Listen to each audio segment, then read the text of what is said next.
નમસ્કાર મિત્રો, જોયું ને વિદ્યાર્થીઓ આજે શિક્ષણ કાર્યમાં કેવું ધ્યાન કેન્દ્રિત કરે છે. મિત્રો, આ મારો નવતર પ્રયોગ છે જે મેં વર્ગખંડમાં કર્યો. ચાલો એને કેવી રીતના કર્યો. આ ઇનોવેશન કરવા પાછળનું કારણ આજના વિદ્યાર્થીઓમાં ઝડપી નિર્ણય લેવાનો અને યોગ્ય જવાબ શોધવાની ક્ષમતાનો અભાવ જણાયો. સમસ્યા ઉકેલ કળા નહીવત હતી. વિદ્યાર્થીઓની વિચાર શક્તિ અને તાર્કિક ક્ષમતાનો અભાવ જણાયો. શિક્ષણ કાર્યમાં વિદ્યાર્થીઓનું ધ્યાન કેન્દ્રિત થતું નહોતું.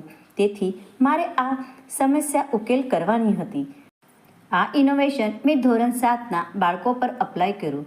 સૌ પ્રથમ અભ્યાસ સાથે જોડાણ થાય તેવી રમતો જેવી કે ગણિત, વિજ્ઞાન, ભાષા અને સામાન્ય જ્ઞાન સાથે જોડીને નિયમિત રીતે લેવાય તેવી પસંદ કરી. વિદ્યાર્થીઓમાં રુચિ કેળવવા વિવિધ પ્રવૃત્તિઓની પસંદગી કરી, જેમાં કે puzzle, word game, logical reasoning, IQ test, brain test એવું શિક્ષણ કાર્ય સાથે શરૂ થાય તે પહેલાં મેં એ પ્રકારની રમતો બાળકો પાસેથી કરાવી લીધી. બાળકો મોટે હોશે તેમાં ભાગ લેતા થયા. પરિણામે શિક્ષણ કાર્યમાં વિદ્યાર્થીઓનું ધ્યાન કેન્દ્રિત થતું ગયું.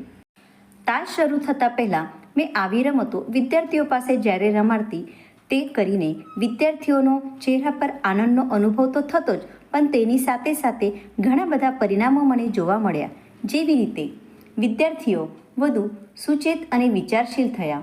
તેમની સમજશક્તિ, તર્કશક્તિમાં વધારો થયો. નવી સમસ્યાઓનો સામનો કરવાનો આત્મવિશ્વાસ વધ્યો. ભય વિના પ્રયત્ન કરવાની વૃત્તિનો વિકાસ થયો. અભ્યાસને રમતરૂપે લેતા શીખવાની પ્રક્રિયા રસપ્રદ બની. વિદ્યાર્થીઓમાં સ્પર્ધાત્મક ભાવના સાથે સહકારની ભાવનાનો વિકાસ થયો. એવી રીતને મને વિદ્યાર્થીઓમાં પરિણામ જોવા મળ્યા.